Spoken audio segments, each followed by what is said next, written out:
Hi. Did the Cowboys look decent yesterday? Look, last week on this very program, I said the Dallas Cowboys are the worst team in football. They suck. Tank for Trevor. They're going to go 2-14. First pick in the draft, all that. That was last week.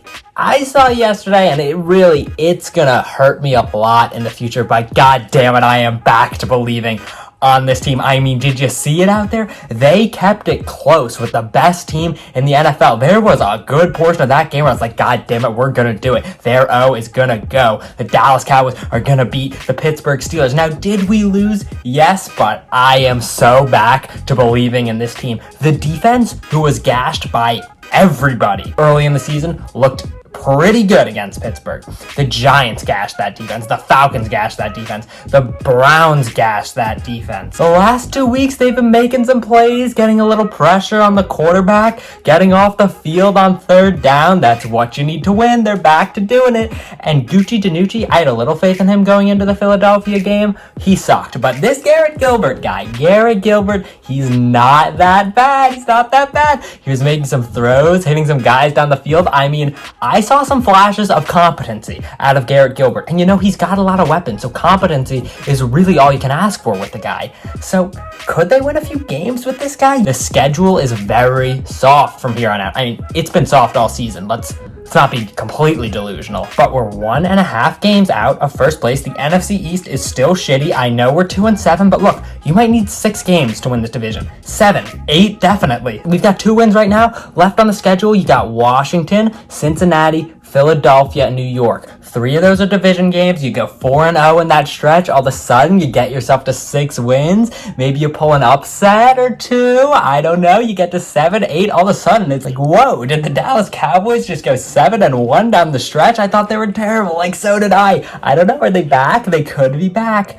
And the best part is, Mike McCarthy still sucks. So we still, even if they go on this run, can have an excuse to get the guy out of there going forward. Pat McCarthy keeps everything to himself. The guy doesn't burn his timeouts. He doesn't use his challenge. There was a play in that game where the Pittsburgh receiver stepped out of bounds on like a 40-yard gain. He stepped out of bounds like 7 yards into the play.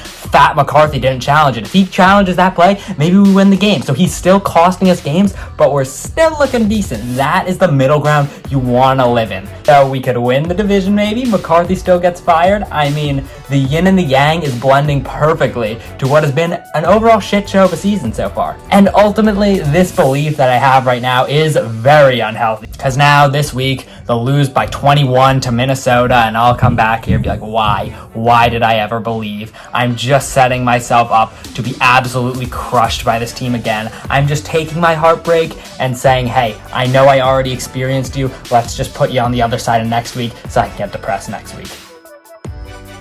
College is a scam. It really is, but I'm not talking about the obvious scam in which you pay $200,000 for a piece of paper that does really nothing for you. Not that kind of scam. A different kind of scam. Like, I was literally scammed. I was bamboozled. I was hoodwinked. I was fucked. So I go to Rutgers, and when you're selecting your classes there, they do this thing where they give every class a really cool and flashy name just to get you to try to take the class. When in reality, it's not a cool and flashy class, it's boring bullshit. So I fell into that trap not once, but twice when selecting my class for this semester. And I know you're saying, oh Noah, couldn't you have just done a little research on what these classes were before signing up for them? Yes, you could, and I didn't, and personally, I just chalk it up to my own stupidity. So the first class I ended up in is called Russian Literature. Now, on the selection sheet, it was not referred to as Russian Literature. It was called Radicals, Conmen, and Gamblers. And I was like, holy fuck, this class sounds electric. I see I'm getting Russian credit for learning about gambling. I literally thought I would walk into the class the first day and the teacher would be at the board like, all right, guys, who knows what a point's... Whoa. I do, I thought the homework, maybe you're coming into class, you're giving a teacher, hey teach, here's a 17 parlay, pays 12-1, try to cash it tonight, then we're getting our homework credits, a class like that.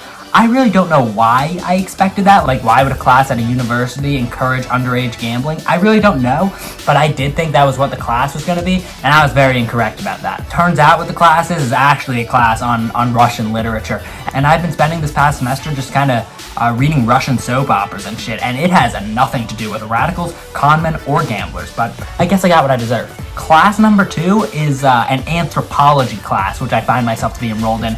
On the sheet, they called this one Culture and Social Life. So again, on my own stupidity, I thought, you're walking into the class and the teacher's like, all right, let's work on our beer pong form. Here's how you huck some good die. Here's a few drinking games you can use to liven up a party. That kind of aspect of social life. Again, I really don't know why I thought they'd be teaching us these things, but I did think that. Turns out it's anthropology and you're just learning about like different cultures around the world.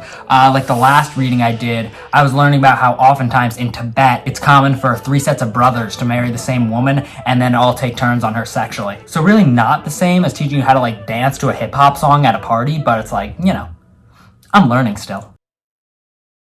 Okay, TikTok review. A reminder, the scale we do this on is 1 to 5 D'Amelios, 1 being the worst, 5 being the greatest, and these TikToks are graded on humor, relatability, and sex appeal. The one we're doing this week is the TikTok that is rare aesthetic blank, and then it shows you a bunch of pictures that are supposed to be a rare aesthetic of a very niche situation in one's life or past. So I'll be showing 3 of my favorites today and then giving a review. 1, rare aesthetic, your male English teacher.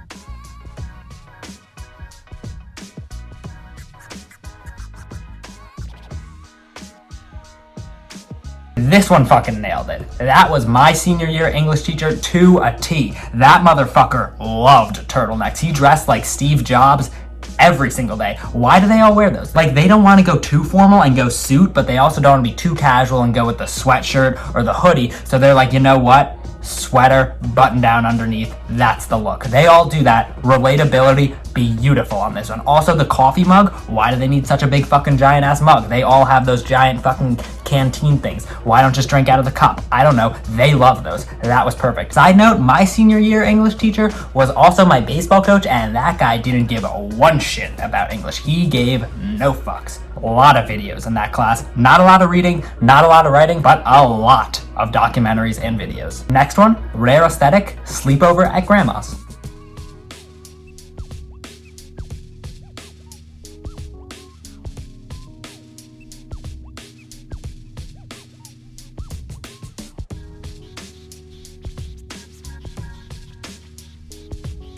Again, beautifully done on the relatability here. Tom and Jerry, I didn't watch Tom and Jerry in my fucking life, except for when I visited my grandmother. Why do all old people like Tom and Jerry? It's really not that funny, but they put that shit on all the time. And the soggy Cheerios, that one really got to me. It's never a crisp bowl of Cheerios with the elderly. It's some soggy shit. It's the type of Cheerio, it'll hit the mouth and just disintegrate into the back of your throat. It's disgusting, and it's like, it's the worst feeling. You'll open your fucking grandmother's pantry, you're like, God damn it, my only options in here are an orange bottle of pills, Honey Nut Cheerios, and a carton of skim milk. There is just nothing to eat at your grandparents' house. Personally, I actually visited my grandmother this weekend, and I had a cheese pie for lunch. It tasted like asshole. Also, the crack door in that TikTok. You sleep at your grandmother's house, nary a door is closed. Those motherfuckers, that little shadow is beautiful. I don't think the old people feel comfortable when you close it all the way, so they like it just a hint open. There's always a little beam of light coming through from the outside. And so for whoever made this TikTok to pick up on that, good on you. That was beautifully done. So beautiful relatability on this one as well.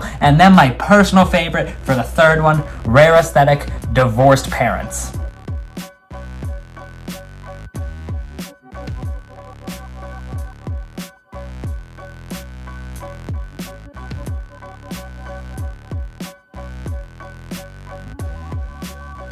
Yeah, I mean, nailed that one.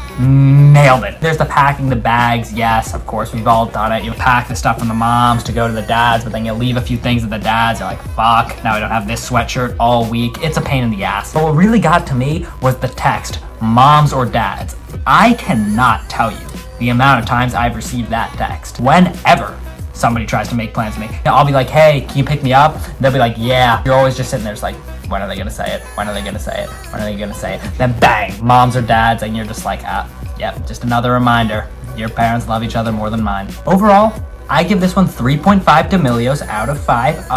Very relatable, as we saw. Those 3, if you've lived those situations, I mean, doesn't get much better than that. The extreme relatability of these is what makes them funny. I mean, that divorced parents one, when I saw the moms or dads text for the first time, that shit sent me fucking hilarious talk. But when these are done wrong, it can get ugly, you know? There can be very niche situations that don't apply to you, you know? Like, if your parents weren't divorced, that one probably wasn't that funny to you. I see a lot about, like, girls' sleepovers. Like, I've never been to a girls' sleeper yet, so those don't really relate to me. So there's a wide relatability gap, which will knock it down a few points, but overall, I've really enjoyed watching these great TikToks.